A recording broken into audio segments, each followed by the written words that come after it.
বিসমিল্লাহির রহমানির রহিম।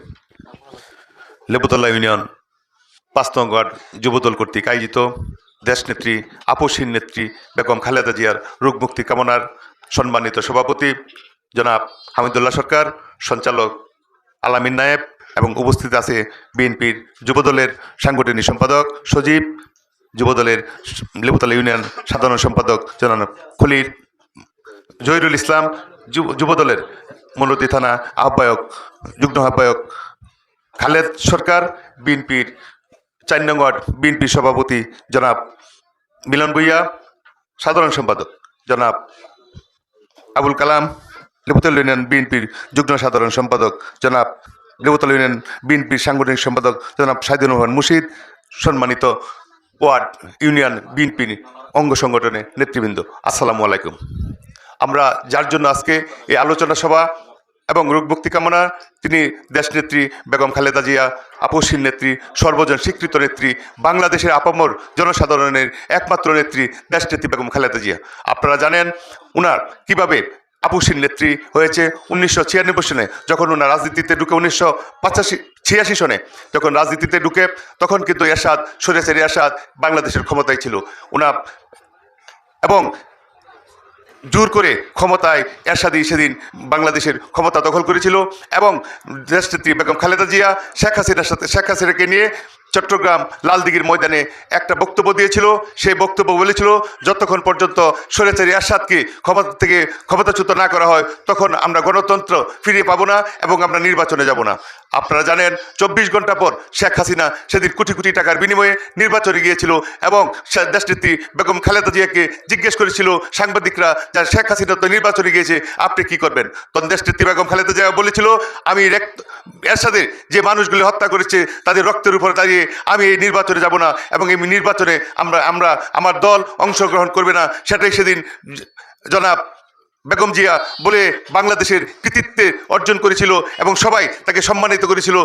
সেই একদম বলেছিল যে আমরা যতক্ষণ পর্যন্ত এরশাদ সরকারকে আমরা ক্ষমতা থেকে ক্ষমতাচ্যুত না করতে পারি, তখন আমরা কিন্তু নির্বাচনে যাব না।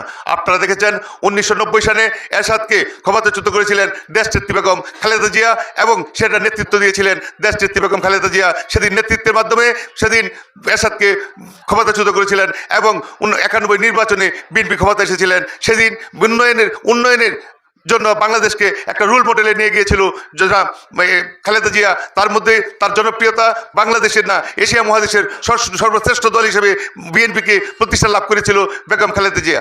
আপনারা দেখেছিলেন 2000 যখন 111-এর সময় খালেদা জিয়াকে ওনার প্রশ্ন করেছিল, জিজ্ঞাসা করেছিল, আপনি কি ক্ষমতায় যাবেন কিনা, আপনি কি আমাদেরকে, আমরা যা করেছি 111-এর সরকার, তা আপনি কি আমাদেরকে ক্ষমা করবেন কিনা? সেদিন দেশনেত্রী বেগম খালেদা জিয়া বলেছিল যে অন্যায় যেগুলি হয়েছে আমি তার ক্ষমা করব না, আমি তা আপনাকে আইনের আওতায় আনবো এবং যা ভালো কাজ করেছেন তার দেশের জন্য আমি তা দেখবো। আর যদি কোনো অন্যায় করে থাকেন, সেদিন আমরা দেশনেত্রী বেগম খালেদা জিয়া বলেছিল যে অন্যায় যারা করবে আমি তাদেরকে ক্ষমা করব না। এবং সেদিনই শেখ হাসিনা যখন বিদেশ চলে যায়, পরবর্তী সময়ে 111 সরকার তাকে দেশে এনে শেখ হাসিনাকে ক্ষমতা দিয়েছিল এবং বিএনপিকে ধ্বংস করার জন্য 18 বছর বিএনপিকে ক্ষমতার বাইরে রেখেছিল। কিন্তু দেশনেত্রী বেগম খালেদা জিয়া 1914 নির্বাচনে বলেছিল নির্বাচন করার জন্য, শুধু একটা কথাই দেশনেত্রী বেগম খালেদা জিয়া বলেছিল যে না, যতক্ষণ পর্যন্ত ভোটের অধিকার, বাংলাদেশের মানুষের অধিকার যতক্ষণ পর্যন্ত ফিরে না পাই, ততক্ষণ পর্যন্ত আমরা নির্বাচনে যাব না। আমরা নির্বাচনে যাব বাংলাদেশের মানুষ যেদিন ভোট দিতে পারে, যেদিন গণতান্ত্রিক সরকারের মাধ্যমে বাংলাদেশের মানুষ আমার ভোট আমি দিব, যাকে খুশি তাকে দিব। সেদিন এই আন্দোলনের মাধ্যমেই সেদিন বেগম জিয়া 1914 সালে নির্বাচনে যায়নি। আপনারা দেখেছেন ওনাকে নির্বাচনে যাওয়ার জন্য ওনার ছেলেকে আপনার 111-এর সরকার কীভাবে টর্চার করেছে, ওনাকে টর্চার করেছে, জেল খেটেছে।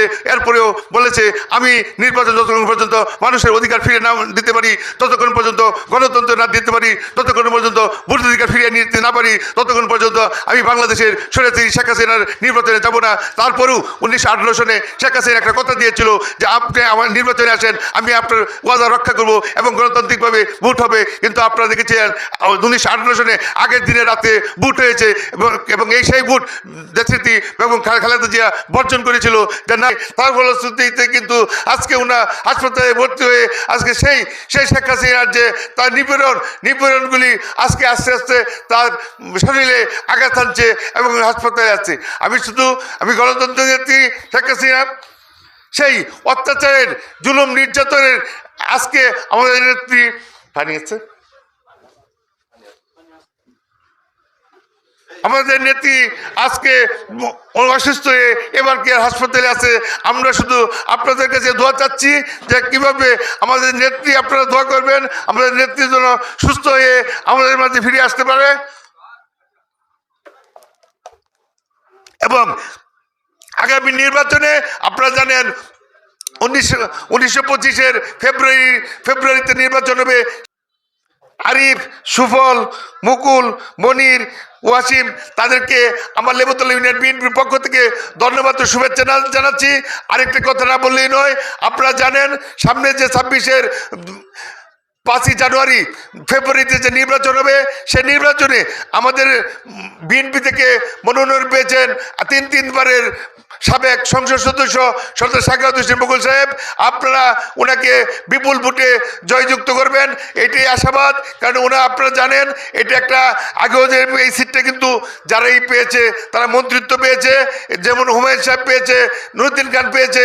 আমরাও চাচ্ছি যে আমাদের নেতা সরদার সাখাওয়াত হোসেন মুকুল সাহেব যদি বিপুল ভোটে জয়ী হয়, সামনে আমরা একটা মন্ত্রী পাবো।